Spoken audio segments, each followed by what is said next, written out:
5 विधानसभा जो राज्यों के चुनाव अभी अभी खत्म हुए, कल ही हुए, नतीजा 8 को आएगा। 5 राज्यों में विधानसभा चुनाव खत्म हुआ है, नतीजा 8 को आना है। लेकिन जिस तरीके से ये चुनाव लड़ा गया आप सबने देखा, शहजादे हों या साहबजादे हों या मेम साहब हों, खूनी पंजा हो या फिर कीचड़ में कमल हो, जिस जिस तरह की बातें हुई, ये बताता है कि जो मिशन 2014 है, यानी कि लोकसभा का चुनाव, ये लड़ाई कहां तक जाएगी, इसी से पता चलता है। लेकिन जब भी चुनाव होता है तो जाहिर सी बात है कि नेताओं का चेहरा हम लोगों के सामने होता है, क्योंकि नेताओं के बिना चुनाव नहीं हो सकते। और जब नेता का नाम आता है तो इस देश में अगर हम यह कहूं कि नेताओं का बाप सिर्फ एक ही है, बापू, राष्ट्रपिता महात्मा गांधी, मोहनदास करमचंद गांधी। हम लोग हमेशा ये बात करते हैं कि काश बापू होते आज तो देश में ऐसा ना होता, बापू होते तो देश की तस्वीर ऐसी होती, बापू होते तो नेता की सूरत सीरत ऐसी होती, बापू होते तो महंगाई नहीं होती, भ्रष्टाचार नहीं होता। पर ये सारी बातें कल्पना की हैं। तो सेशन की शुरुआत करूं उससे पहले इसी कल्पना की कुछ झलकियां आप देख लीजिए। बुड्ढे को ना लीडर बना के छोड़ेंगे। अब से करीब 1 घंटा पहले मुजफ्फरनगर के शाहपुर से गांधी जी को गिरफ्तार कर लिया गया है। रघुपति राघव राजा राम। तुम्हारी भाषा अब किसी को समझ में नहीं आती बापू, तुम्हारा जमाना गया। पतित पावन सीताराम।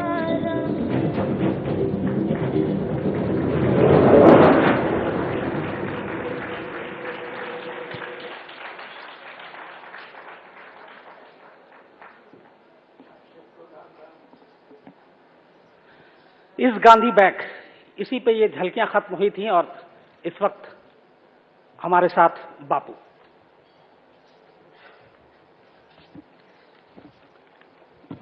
बापू आप यहां। मैं तो आपसे पहले ये कहूंगा, मुझे बापू नहीं गांधी कहकर संबोधित करो। बापू क्यों नहीं? चूंकि आजकल बापू काफी बदनाम हो रहे हैं। आपको पता ही है, एक बापू जोधपुर जेल के अंदर। चलिए बापू नहीं कहूंगा, गांधी जी। 66 साल पहले आप तो मर चुके थे।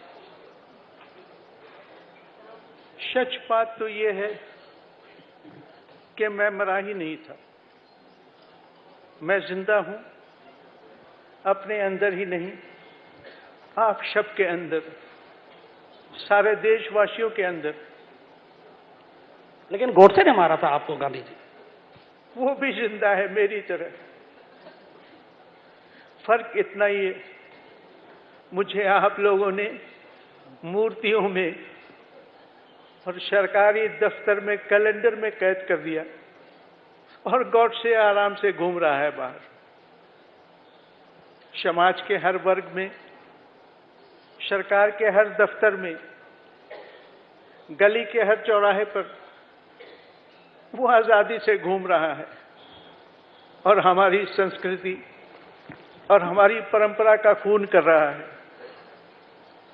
मैं तो ये कहूंगा, आजकल हर पल एक गांधी का खून हो रहा है। तो जब इतना कुछ हो रहा है गांधी जी, तो फिर आप 66 साल बाद वापस क्यों आ रहे? घबराओ नहीं, मैं वारदात करने नहीं आया। तो फिर आने का मकसद क्या? आपको इस देश के जो नेता हैं आज के, या देश की जनता अपनाएगी, मानेगी आपको? देश के नेता तब और अब बहुत अंतर है दोनों के विचारों में।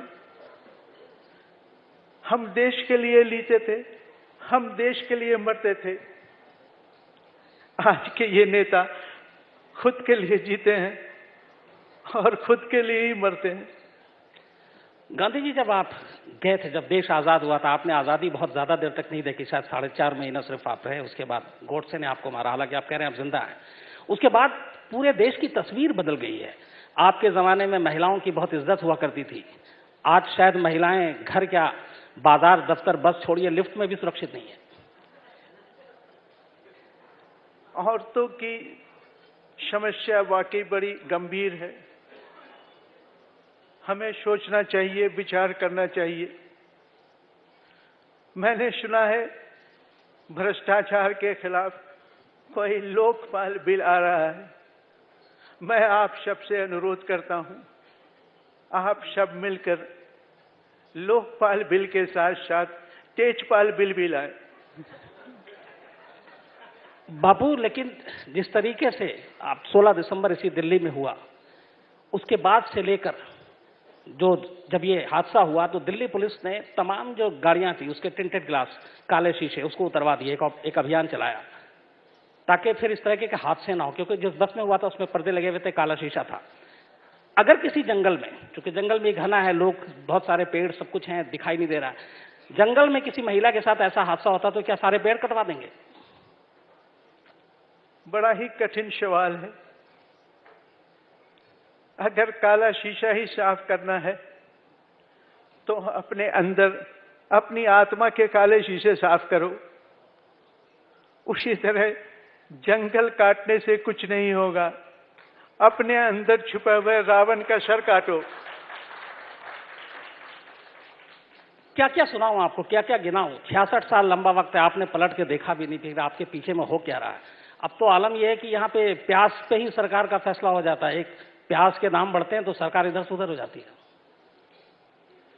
ये टीवी चैनल वाले चाहे तो आशाराम बापू या प्याज की स्टोरी बनाकर टीआरपी बढ़ाते हैं। मैं तो ये कहूं, आजकल चुनाव भी प्यार पर आधारित नहीं होता है, प्याज पर आधारित होता है। प्याज जिससे नाराज, उसकी हुकूमत गई। समस्या ये है, हम सारी समस्याएं सरकार के ऊपर छोड़ देते हैं। प्याज का दाम कम करना, बढ़ाना, घटाना हमारे हाथ में है। हमारे पास एक तरीका है, एक सुझाव है। जिस तरह से हमने अंग्रेजों के जमाने मशीनों के कपड़े का बहिष्कार किया था, आज उसी तरह हम प्याज का बहिष्कार करें। आज से हम सब 1 महीना प्याज नहीं खाएं। मुझे लगता है 1 महीना प्याज नहीं खाने से हम मर नहीं जाएंगे, और 1 महीने के बाद ये जमाखोर 80 किलो वाला प्याज 8 रुपए किलो आपके घर पर लेके आएंगे। इसमें सरकार की कोई दरकार नहीं, ये हमारी अपनी सोच और हमारी समझ से हो सकता है। पर बापू, माफ कीजिएगा गांधी जी, क्या क्या करें, क्या क्या खाना छोड़े? आपने प्याज की बात की, यहाँ तो हर चीज के दाम बढ़ रहे हैं। अगर इसी तरह करें तो शायद महीने में मालूम हुआ कि कुछ चीज खाने को ही नहीं मिलेगा। लेकिन खैर, मैं आपसे दूसरा सवाल यह है कि आपने एक बार नमक आंदोलन किया था, देश को एक नई दिशा मिली, लेकिन आजकल अपने देश में राजनीति से ही नमक गायब है। तो क्या फिर ऐसे किसी आंदोलन की जरूरत है? नमक गायब नहीं है, नमक तो आजकल टूथपेस्ट में भी आ गया है। दूसरी बात आपसे, जिस तरीके से आप, जब 48 में आप, गोडसे ने आपको मारा, 4.5 महीने आजादी के बाद, उससे पहले आपने इस देश में जब बंटवारा हुआ, तमाम दंगे हो रहे थे, आपने दंगाइयों को रोकने की कोशिश की, समझाने की कोशिश की, बहुत कामयाब भी हुए, आपका असर हुआ। आज दंगा रोकने वाले कम है, दंगा कराने वाले ज्यादा है। आप शायद मुजफ्फरनगर भी गए थे अभी हाल में, जहां दंगा होता, आप मुझे बता रहे थे थोड़ी देर पहले। हाँ, मैं पिछले दिनों मुजफ्फरनगर घूम के आया। मैं दंगा पीड़ित क्षेत्र में भी गया, दोनों समुदाय के लोगों को जमा किया। वहां पर एक व्यक्ति था, इस्माइल, बहुत दुखी था, बड़ा उत्तेजित था। मैंने कहा, इस्माइल, तुम्हारा गुस्सा जायज है, तुम एक थप्पड़ मुझे खींच कर मारो और तब तक मारते रहो जब तक तुम्हारा गुस्सा शांत ना हो जाए, और अगर मुझे जान से मारना चाहते हो तो मार डालो। इस पर इस्माइल ने कहा, बापू, आपने हमारा कुछ नहीं बिगाड़ा, फिर हम आपको क्यों मारें?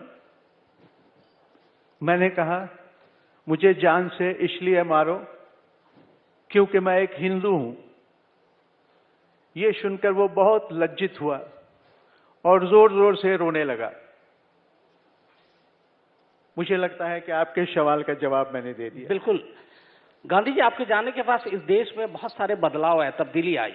उसी में एक नई मोहतरमा भी आई हैं। उनको पता चला थोड़ी देर पहले कि आप यहाँ आने वाले हैं। वो मोहतरमा आपसे कुछ सवाल पूछना चाहती है। मैं चाहता हूं कि वो स्टेज पर आए।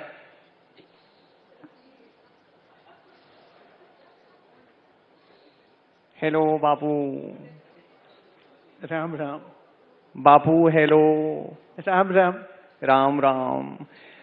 यू नो, आप आए हैं हमारे घर में, आप आए हैं हमारे घर में, फूल खिले हैं गेंदा गेंदा, फूल खिले हैं गेंदा गेंदा।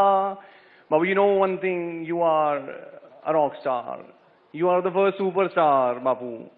लेकिन मेरी ना एक समस्या है बापू, क्योंकि मेरी जो बड़ी दीदी ना, बड़ी दीदी, मैं पोथी पोथी ऑडियंस ऑडियंस बापू बापू पोथी पोथी बापू।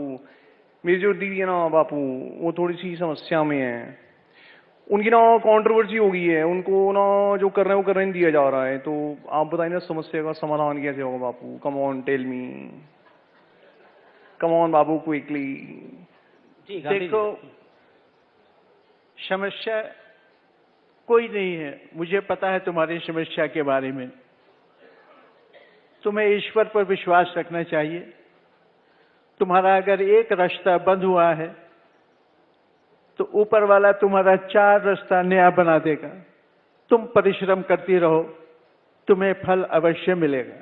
बिल्कुल, मैं ये फलना जो कॉन्वर्सेशन का हमारी, मैं दीदी को दूंगी। And you know, he is a real hero. Can we have a big round of applause please, ladies and gentleman. Thank you Bapu. Bye bye बोलो बापू। धन्यवाद। चलिए गांधी जी, आपने इनकी समस्या तो हल कर दी। आज भी 66 साल बाद लगता है कि आप इस देश के लिए बहुत कुछ कर सकते हैं। लेकिन मैं आपसे ये जानना चाहता हूं, इस देश में शायद ऐसा कोई शहर नहीं, कोई गांव नहीं, कोई मोहल्ला नहीं, चौराहा नहीं, जहां आपके नाम पे कोई रास्ते का नाम ना हो या किसी चौराहे का नाम ना हो। यहां तक कि सबसे ज्यादा मूर्तियां भी आपकी हैं। लेकिन क्या वाकई लोग आपको याद करते हैं? आपके हैं अभी भी सब? और वो मूर्तियां किस लिए हैं और उनका क्या इस्तेमाल हो रहा है, ये हम सब जानते हैं बापू, आपने नहीं देखा होगा। वो हमारे काम की, आपके काम की है या नहीं, ये तो मैं नहीं कह सकता। बस कम से कम जानवरों के लिए, परिंदों के लिए तो मैं काम में आ रहा हूं। इसी तरह बापू, आपने, माफ कीजिएगा गांधी जी, हमेशा आपने खादी पहनी, लेकिन खुद से बनाया। आज भी खादी जो है वो हमारे देश के नेता पहनते हैं। लेकिन आपके खादी पहनने में और आज के देश के नेता के पहनने में फर्क क्या है? मैंने तो खादी पहनी थी, खुद से बुनकर, हाथ से बुनकर, अंग्रेजी कपड़ों के खिलाफ।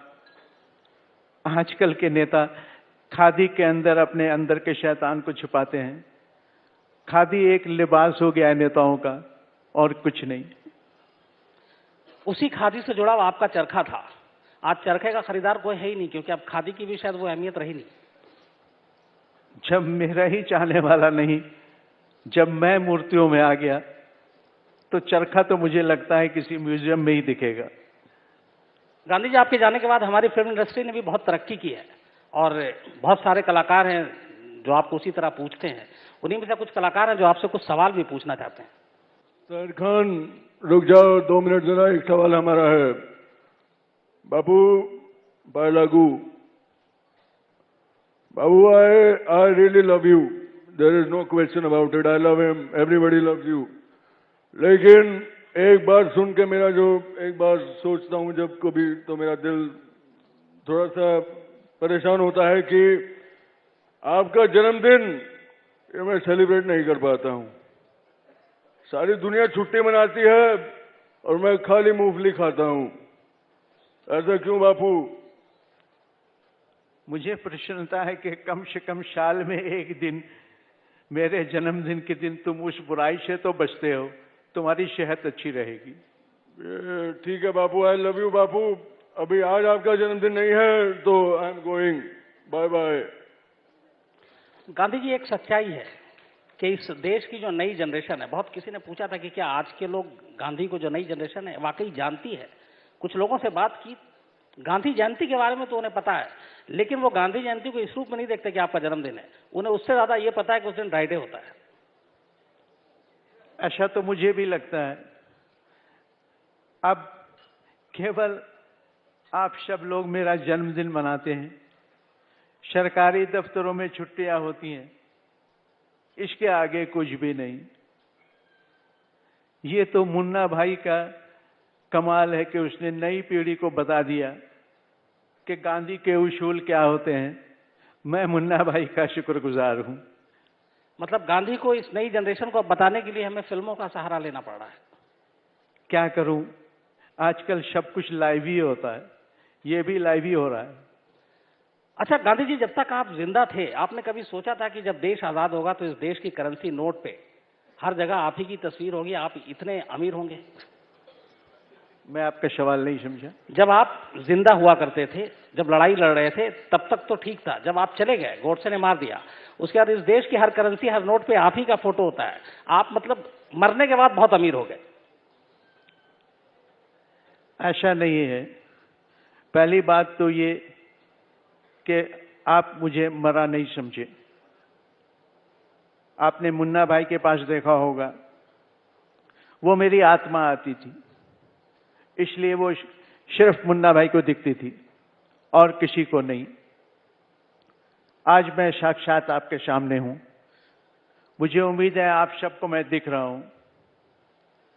आप चाहें तो छू के भी देख सकते हैं। मैं जीवित हूं और अब मैं यहीं रहूंगा, समाज में सुधार लाऊंगा। जी, फिर मैं बात करता हूं कुछ या तो दर्शकों में से सवाल, और हमारे जो बॉलीवुड के हैं वो भी आपसे कुछ सवाल पूछना चाहते हैं, जो भी पूछें गांधी जी से। कभी कभी मेरे दिल में सवाल आता है कि कोई इंसान इतना अच्छा कैसे हो जाता है। बापू, मुझे तो आप जानते ही होंगे, शिग्गम हूं बापू। आजकल मैं थोड़ा सा परेशान हूं क्योंकि मेरी जो सिस्टर इन लॉ है उसने मेरी नाक पे दम किया हुआ है। वैसे मेरी नाक वैसे ही बंद है, उसने और मेरे नाक पे दम कर दिया। मैं बहुत परेशान हूं। मेरे सारी सोसाइटी खिल्ली उड़ाती है बापू, मैं क्या करूं, प्लीज बताओ। देखो, अगर तुम्हारे घर वालों की बदनामी हो रही है तो इसमें शायद कसूर उनका ही है। उनसे कहो वो खुद सीमा में रहें। अगर आप सीमा में रहोगे तो आपके ऊपर कोई उंगली नहीं उठा सकता। पहले अपने अंदर का नुक्स देखो, फिर बाहर वालों से आप झगड़ा मोल लो। बिल्कुल बापू, और मैं इतना प्यार करता हूं आपसे बापू कि मैंने चेक में डील करना बंद कर दिया है, उस पर आपकी फोटो नहीं होती। I deal in cash, only cash. धन्यवाद। आई लव यू बापू, धन्यवाद। I love you. बापू, एक थोड़ा सा गंभीर सवाल। गांधी जी, आप लौट तो आए, लेकिन जो देश में आजकल हालात हैं, जिस तरीके की राजनीति हो रही है, आपको यही नेता क्या अपनाएंगे या आप उनके लिए लगेगा नहीं कि आप खतरा हो गए हैं, तो आपको फिर से या तो मारने की कोशिश करेंगे या वापस भगाने की कोशिश करेंगे? मैं कहूंगा, मैं आजकल के नेताओं के लिए शायद खतरा बन के ही आया, लेकिन मैं क्या करूं, मैं ऐसा ही हूं। मैं तो वही करूंगा जो मैं कर सकता हूं और जो मैं करता आया। मैं भारत दर्शन करूंगा।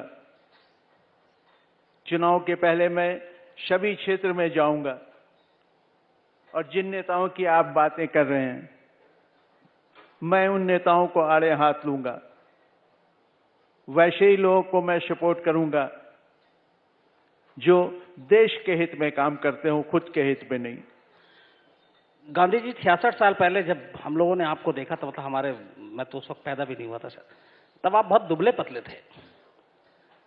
अब देश आजाद हो गया तो आप भी मोटे हो गए, किस खास वजह, या पदयात्रा बंद हो गई आपकी इस वजह से? इसके दो कारण। एक तो तब मैं एक गुलाम देश का था, खाने की कमी थी। दूसरा ये कि तब मैं पद यात्रा किया करता था, वो छूट गई। अगले 6 महीने में मैं फिर वैसा ही हो जाऊंगा। जब आप लौटे, आपका कोई खास मकसद कि क्या करेंगे आप क्या आपको वो करने दिया जाएगा? क्या करने दिया जाएगा ये तो जनता के हाथ में है। मैं क्या करना चाहता हूं, जो 66 साल पहले करना चाहता था वो आज भी करना चाहता हूं और कल भी वही करता रहूंगा। लेकिन बीच में आया था आपके ही नाम पे एक बहुत सारे हमारे देश में नेता हैं जिनमें जरा सी भी गांधी की झलक मिलती है, लोग उनको सर आंखों पे बिठाते हैं। अभी थोड़ी देर पहले इसी मंच पे इसी जगह पे थे अन्ना हजारे, उनके अंदर भी आपकी झलक दिखाई दी, बहुत भीड़ जमा हुई, रामलीला ग्राउंड पे लोग जुटे, लेकिन फिर अचानक 1-2 महीने में तस्वीर बदल गई। फिर कहां अन्ना हजारे, कहां लोग, कहां जनता, सब कुछ भुला बैठे। मैं तो कहूंगा ये देश का दुर्भाग्य है। उसने कभी किसी भी गांधी को वो जगह नहीं दी, और ये अन्ना हजारे, ये तो मैं समझता हूं कि इस 130 करोड़ में सच्चा गांधीवाद है तो वही है। जिस तरह लोग गांधी को इस्तेमाल करके छोड़ देते थे, आज अन्ना के साथ भी वही हुआ जो हर गांधी के साथ होता है और होता रहेगा। गांधी जी, वक्त खत्म हो रहा है, लेकिन मैं चाहता हूं फिर एक बार बुलाना। कमाल करते हो गांधी जी। हमारा नाम है चुलबुल पांडे और हम आज के दबंग हैं और आप उस जमाने के दबंग थे। लेकिन मुझे एक बात से बहुत प्रॉब्लम है बापू, कि जब आप शर्ट नहीं पहनते थे तो लोग आपको कुछ नहीं बोलते थे। आज मैं शर्ट पहन के शर्ट उतारता हूं तो मेरी इंसल्ट होती। बापू इंसल्ट, ऐसा क्यों? क्यों बापू, क्यों? ऐसा इसलिए कि मैं वैसे कपड़े पहनता था, चूंकि मैं कपड़े बचाना चाहता था, और आप कपड़े इसलिए खोलते हो कि अपने 6 पैक ऐप दिखाते हो, वो मुझे नहीं है। और एक मेरा दोस्त भी सवाल पूछना चाहता है। त्रिकी यार Bapu, hi hi Bapu, I am big fan of yours. खैर बापू, एक सवाल मेरा था कि जब आपने ये शस्त्र उठाया, दिस वन, द लॉन्ग शस्त्र यू हैव, तो आपके लोगों ने कुछ नहीं कहा, नथिंग, नॉट एट ऑल यार। लेकिन जब संजू ने उठाया तो पुलिस ने उसको उठाया। अब आपके साथ था वो लड़का, तो आप क्या कहना चाहेंगे? आपने उसको माफ कर दिया, अब क्या कानून को माफ करना चाहिए? पहली बात तो ये, उसने जो शस्त्र उठाए वो ये नहीं थे, ये तो मेरे बुढ़ापे का सहारा है। आपका दूसरा सवाल, हाँ मैंने माफ किया, लेकिन देश के कानून के हिसाब से उस गलती की जो सजा मिलनी है वो उसे मिलनी चाहिए। कानून सबके लिए बराबर होता है। Tricky yaar, he is the real Mr. Perfectionist. Can we have a big round of applause, ladies and gentlemen? Thank you बापू। धन्यवाद। चलिए गांधी जी, आप आए यहाँ पर, 66 साल बाद लोगों ने आपको देखा, आपका बहुत बहुत शुक्रिया। और मैं आप सबको बताऊं कि अब गांधी जी जो है, इनका जो है ये पूरा अभी सफर जारी रहेगा। अभी 2014 में चुनाव है और गांधी जी अपने तरीके से इस देश की राजनीति, नेताओं, इन सबको बदलने की कोशिश करेंगे, सुलझाने की कोशिश करेंगे उन मसलों को जो अभी तक हमारे सामने है। और ये सफर जो है अभी आने वाले टाइम तक आप देखेंगे, अगले 6-7 महीने तक। बहुत बहुत शुक्रिया। धन्यवाद। मैं आज तक कभी बहुत बड़ा आभारी हूँ जिन्होंने गांधी को इतना बड़ा मंच दिया, किसी और ने नहीं दिया। कम से कम मैं आज अपनी बात कह सकता हूँ जनता के सामने। मैं आज तक का बहुत बड़ा आभारी हूँ, कृतज्ञ हूँ। धन्यवाद।